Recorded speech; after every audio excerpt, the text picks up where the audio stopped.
Hello everyone, मैं Meenu Samant, contractual assistant professor, Kolhan university, Chaibasa.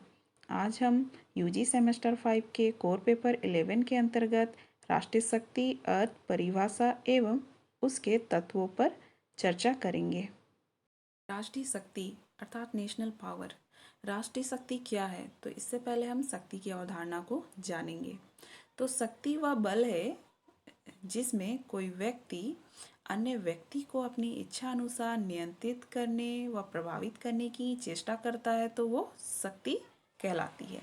तो उसी तरह हम राष्ट्र के संदर्भ में जब लेते हैं कि एक राष्ट्र द्वारा अन्य राष्ट्र को अपनी इच्छा अनुसार या अपनी योग्यता के क्षमता के अनुसार प्रभावित करने और नियंत्रित करने की कोशिश कर रहा होता है, तो वो क्या कहला रहा है, आपका राष्ट्रीय शक्ति कहलाता है। तो हम आगे बढ़ते हैं। शक्ति अंतर्राष्ट्रीय राजनीति का एक प्रमुख तत्व है जो राष्ट्रों के मध्य संबंधों के संचालन में मुख्य भूमिका अदा करती है। राष्ट्रीय शक्ति किसी राष्ट्र की दूसरे राष्ट्र के व्यवहारों को परिवर्तित करने व विशेष रूप से नियंत्रित करने की ऐसी योग्यता व क्षमता है जिसके द्वारा वह अपने राष्ट्रीय हितों के कुछ विशेष उद्देश्यों को प्राप्त कर सके। तो अंतर्राष्ट्रीय विद्वानों द्वारा राष्ट्रीय शक्ति को राष्ट्र का एक सबसे बड़ा केंद्र बिंदु माना है जिसके चारों ओर उसकी विदेश नीति के विभिन्न पहलू चक्कर काटते रहते हैं। तो यहाँ क्लियर हो जा रहा है शक्ति क्या है। अंतर्राष्ट्रीय राजनीति का एक प्रमुख तत्व है जो राष्ट्रों के जो मध्य संबंधों के संचालन में एक मुख्य भूमिका निभाती है। तो उसी तरह राष्ट्रीय शक्ति किसी राष्ट्र द्वारा दूसरे राष्ट्र के व्यवहारों को क्या करा है, परिवर्तित करके नियंत्रित करने की जो चेष्टा करते हैं अपनी योग्यता और क्षमता के अनुसार, तो वो क्या कहला रहा है, राष्ट्रीय शक्ति कहला रहा है। वो ऐसा क्यों करते हैं, वे अपने राष्ट्रीय हितों के कुछ विशेष उद्देश्यों को प्राप्त करने के लिए ऐसा करते हैं। तो अंतर्राष्ट्रीय विद्वान भी इस राष्ट्रीय शक्ति को क्या बोल रहा है, राष्ट्र का एक बड़ा केंद्रीय बिंदु मान रहा है जिसके चारों ओर विदेश नीति या राष्ट्र से संबंधित जो भी हित होते हैं वो इसी के इर्द गिर्द रहते हैं, चक्कर काटते रहते हैं। अब हम बात करते हैं परिभाषा की। तो इसमें मॉर्गेंथु के अनुसार राष्ट्रीय शक्ति राष्ट्र की वह शक्ति है जिसके आधार पर कोई व्यक्ति दूसरे राष्ट्र के कार्यों, व्यवहारों और नीतियों पर प्रभाव तथा नियंत्रित रखने की चेष्टा करता है। यह राष्ट्र की वह क्षमता है जिसके बल पर वह दूसरे राष्ट्र से अपनी इच्छा के अनुरूप कोई कार्य करा लेता है। दूसरा देखते हैं ऑर्गेन्स्की के अनुसार अपने हितों के अनुकूल दूसरे राष्ट्रों के व्यवहारों को प्रभावित करने की योग्यता का नाम शक्ति है। जब तक कोई राष्ट्र यह नहीं कर सकता है, चाहे वह कितना ही बड़ा क्यों ना हो, चाहे वह कितना ही संपन्न क्यों ना हो, परंतु शक्तिशाली नहीं कहा जा सकता है। हॉस के शब्दों में शक्ति वह बल है जो राष्ट्र अपने हित की पूर्ति के लिए दूसरे राष्ट्र पर डालता है। तो इन परिभाषाओं के आधार पर यह स्पष्ट हो जाता है कि राष्ट्रीय शक्ति क्या है। यह एक राष्ट्र द्वारा दूसरे राष्ट्रों के व्यवहारों और नीतियों को प्रभावित या नियंत्रित करने की चेष्टा करता है और इसी क्षमता के अनुसार वह अपनी इच्छा अनुसार क्या है, किसी राष्ट्र से कार्य कराता है। और अगर ऐसा कोई नहीं कर पाता है राष्ट्र, चाहे वो बड़ा हो, कितना ही संपन्नशील हो, तो वो शक्तिशाली नहीं कहलाता है। तो हमें पता चल गया है कि राष्ट्रीय शक्ति क्या है। तो शक्ति के आधार पर ही वह राष्ट्र क्या कर रहा है, अपने हित की पूर्ति के लिए दूसरे राष्ट्र को प्रभावित करता है। तो राष्ट्रीय शक्ति के तत्व। राष्ट्रीय शक्ति के विभिन्न विद्वानों ने राष्ट्रीय शक्ति के तत्वों को अलग अलग आधारों पर वर्गीकरण किया है।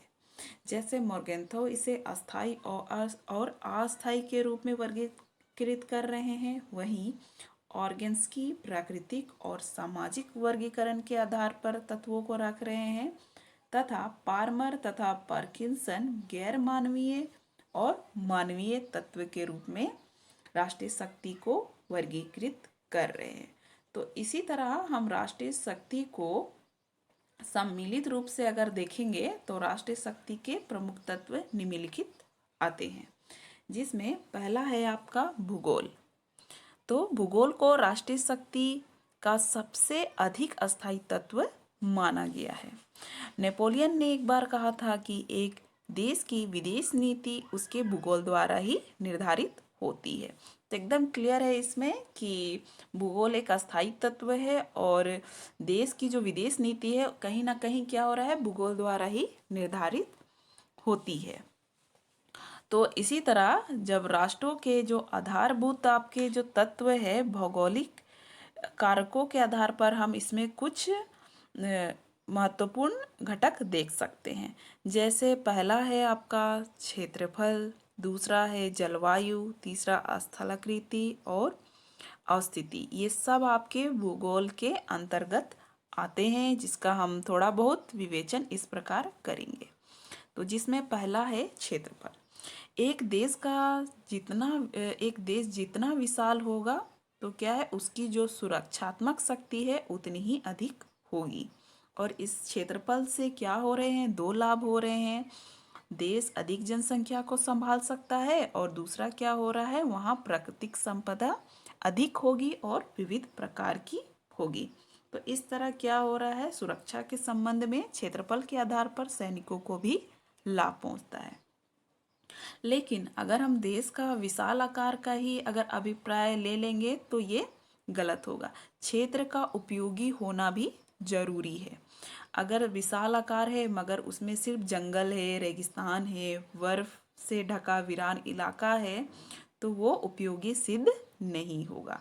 जैसे हम ब्राज़ील के जंगलों को ले सकते हैं, सहारा रेगिस्तान, कनाडा के बर्फीले इलाकों को ले सकते हैं। तो ये सब क्या हो रहा है, उपयोगी नहीं हो रहा है, ये राष्ट्रीय शक्ति के तत्वों में नहीं आ पाएगा।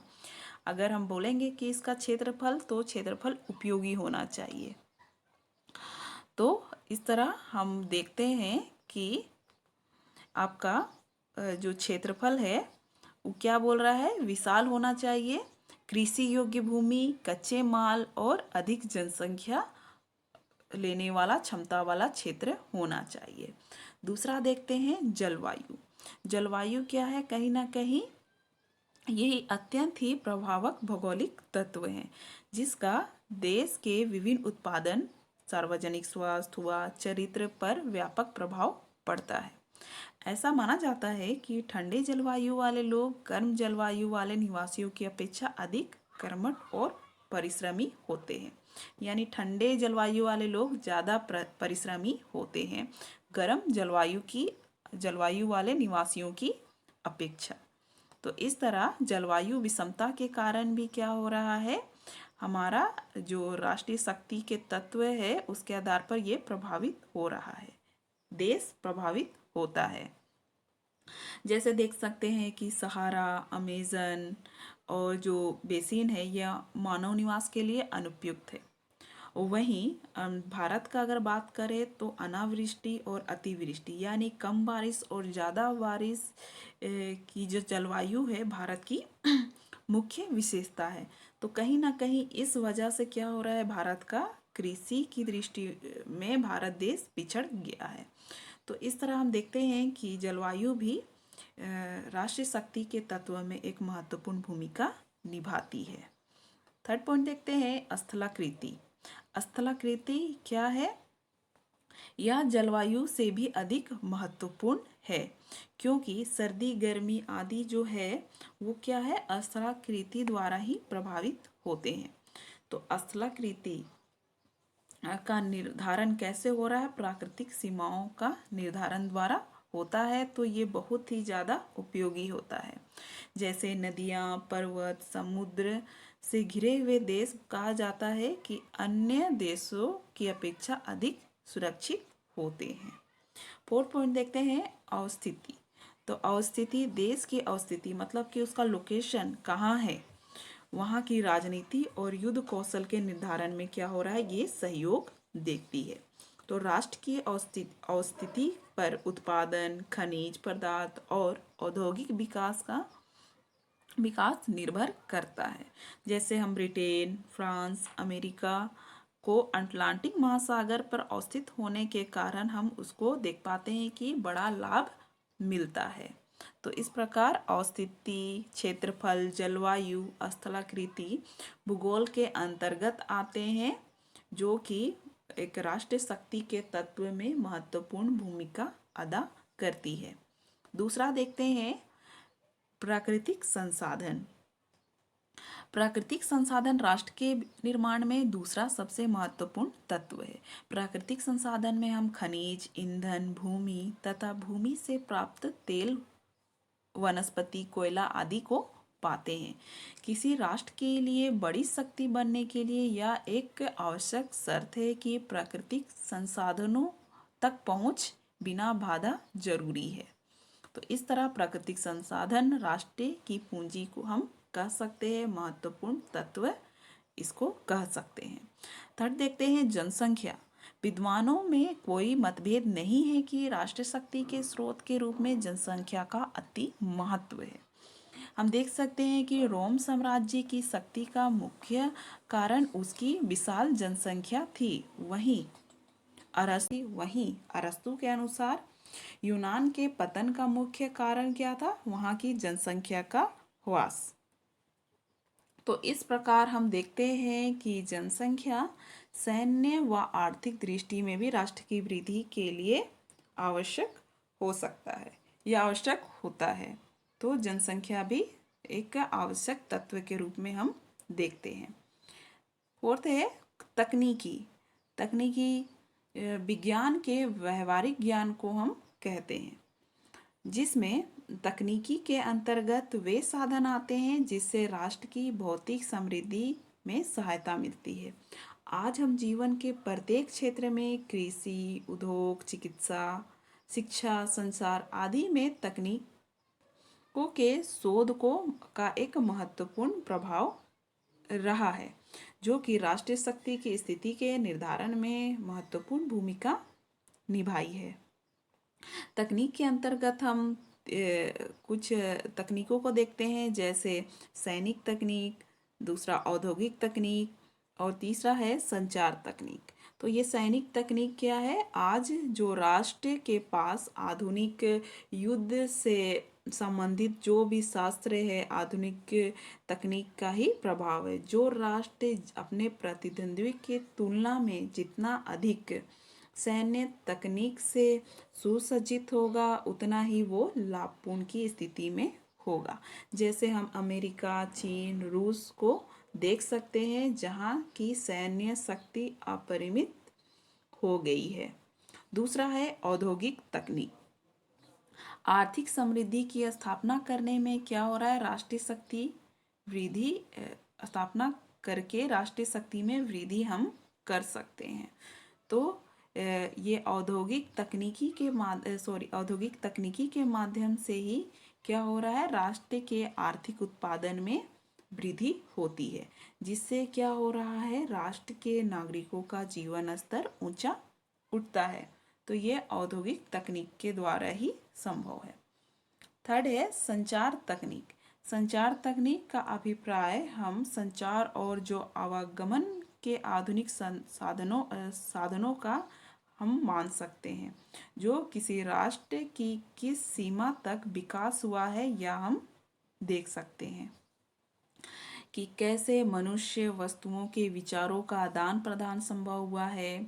वहीं आवागमन के अंतर्गत सड़कें, रेल, वायुयान राष्ट्र की को कैसे एकता प्रदान कर रहे हैं, वो चीज़ हम देख सकते। तो इस तरह संचार तकनीक भी तकनीक के अंतर्गत आ रहे हैं और जो राष्ट्रीय शक्ति के प्रमुख तत्वों में सम्मिलित है।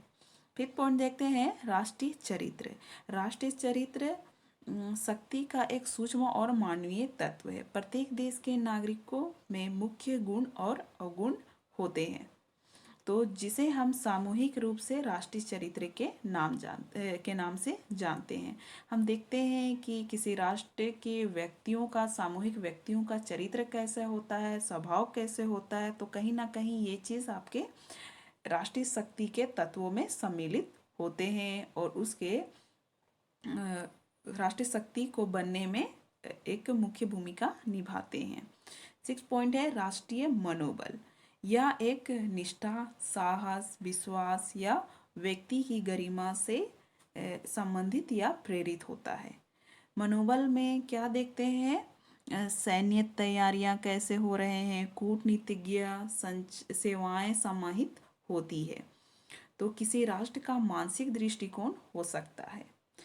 जिस राष्ट्र का जितना मनोबल ऊंचा रहेगा उतना ही सफलता के संकटों का वो सामना कर सकता है। तो हम जैसे भारत को ही देख सकते हैं कि भारत का इतिहास बहुत संघर्षमय रहा है और किस तरह भारतीयों ने अपने मनोबल के आधार पर हर संकटों से बाहर निकला है, संघर्ष किया है। 7वां पॉइंट है आपका नेतृत्व। नेतृत्व राष्ट्रीय शक्ति का एक महत्वपूर्ण तत्व है।